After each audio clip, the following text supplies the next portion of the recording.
माहिर मईशत खुर्रम शहजाद कहते हैं कि हुकूमत 15 मिलियन बैरल्स के 2 मुआहदे करने की बात कर रही थी। अगर ये मुआहदे हो जाते तो हुकूमत को अप्रैल में 12.5 करोड़ रुपए का फ़ायदा होता। ये बात उन्होंने प्रोग्राम आज शाहजेब खानजादा के साथ में गुफ्तगू करते हुए कही।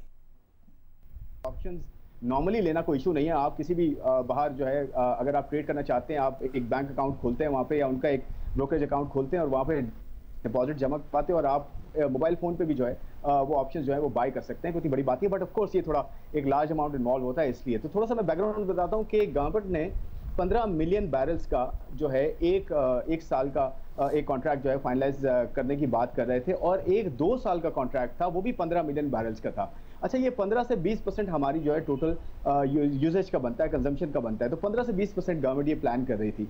तो 15 मिलियन डॉलर्स की जो कॉस्ट आ रही थी वो तकरीबन जो है वो $8 जो है स्प्रेड था।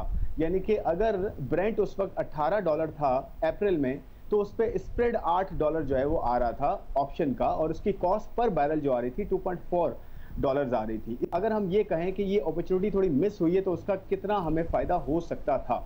अगर मैं ये देखूं कि मेरी $2.4 पर बैरल जो है वो ऑप्शन का प्रीमियम होता है, यानी कि आप कोई चीज़ बाय करते हैं इस तरह की जिसमें अपने आप को हेज करते हैं, ये बिल्कुल इंश्योरेंस की तरह होता है। हर मंथली आपको कॉस्ट बेयर करनी पड़ती है। $3 मिलियन जो है वो कॉस्ट आ रही थी पर मंथ एक कॉन्ट्रैक्ट की, और तकरीबन कोई $5 मिलियन आ रही थी पर मंथ दूसरे कॉन्ट्रैक्ट की। तो अगर मैं ये कैलकुलेट करूं कि अगर हम अप्रैल में लॉक इन कर लेते हेजिंग को, एक कॉन्ट्रैक्ट कर लेते, दो ना करते, पहला कॉन्ट्रैक्ट 15 मिलियन बैरल्स का कर लेते, और उस वक्त जो है वो $18 पे ब्रेंट चल रहा था, और वो जब मई में आया तो जो ब्रेंट की जो प्राइस थी वो $27 हो चुकी थी। यानी कि 12.5 करोड़ रुपए हुकूमत को अगर ये कॉन्ट्रैक्ट होता तो अप्रैल में रिसीव हो जाते, या अप्रैल में उनका फ़ायदा होता इस कॉन्ट्रैक्ट को अगर एग्जीक्यूट करते। और दूसरा, जब मई में करते तो तकरीबन कोई 2.4 बिलियन रुपीस का फ़ायदा होता। ऑल इन ऑल हमने जो अपॉर्चुनिटी ये थोड़ा डिले किया, या जो भी फॉर व्हाटएवर रीज़न, तकरीबन 2.5 अरब का हमें फ़ायदा हो चुका होता।